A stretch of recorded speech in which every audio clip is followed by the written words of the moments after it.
રોટી કપડાં મકાન એ માનવીની પ્રાથમિક જરૂરિયાતો છે। રોટી કપડાં મકાનને લઈને રાજકારણ પણ થતું હોય છે, પરંતુ આજે જ્યારે દેશના વડાપ્રધાન નરેન્દ્ર મોદી વર્ચ્યુઅલી ગુજરાતના લોકોને મકાન આપી રહ્યા હતા, ત્યારે બીજી તરફ એ જ રોટી માટે, ટી શર્ટો માટે ગુજરાતની જે જનતા તેમના સંબોધનમાં આવી હતી તે તૂટી પડી હતી।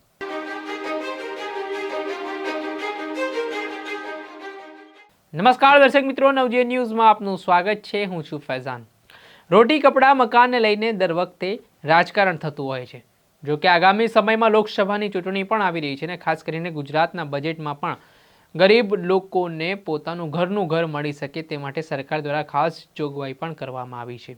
ત્યારે આજે પ્રધાનમંત્રી નરેન્દ્ર મોદી વર્ચ્યુઅલી રીતે ગુજરાતના ડીસા ખાતે આ પ્રધાનમંત્રી આવાસ યોજના અંતર્ગત જે મકાન આપવાનો કાર્યક્રમ ચાલી રહ્યો હતો, આ કાર્યક્રમમાં મોટી સંખ્યામાં જે લાભાર્થીઓ છે તે સભામાં પહોંચ્યા હતા, પરંતુ કેટલાક લોકો જ્યારે વડાપ્રધાન એક તરફ લોકોને મકાન આપી રહ્યા હતા, ત્યારે બીજી તરફ આ સભામાં આવેલા લોકો છે તે ફૂડ પેકેટ પર તૂટી પડ્યા, ત્યાં રહેલી ટી શર્ટો ઉપર તૂટી પડ્યા અને આપ સીધા એ વિઝ્યુઅલમાં દ્રશ્ય પણ જોઈ શકો છો।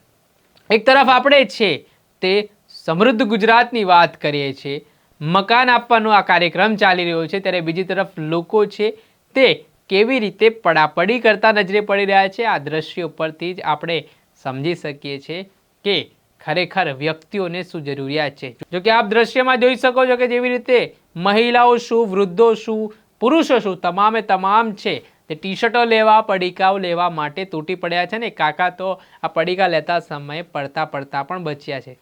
જો કે આ પ્રકારની ઘટના સામે આવતા ફરી એકવાર આ વિડીયો છે તે સોશિયલ મીડિયા પર ખૂબ જ વાયરલ થઈ રહ્યા છે ને એક તરફ વડાપ્રધાન છે તે લોકોને મકાનનું વિતરણ કરી રહ્યા હતા, ત્યારે બીજી તરફ તેમની સભામાં આવેલા જે લોકો છે તે એકબીજાના હાથમાંથી ટી શર્ટો, ફૂડ પેકેટના પડીકાઓ ઝૂંટવી રહ્યા હતા। આ પ્રકારના દ્રશ્ય છે તે આજે ડીસામાંથી સામે આવ્યા છે। દર્શક મિત્રો, ત્યાર સુધીમાં બસ આટલું। આવા નવા વિડીયો સાથે આપણે માહિતગાર કરતા રહીશું।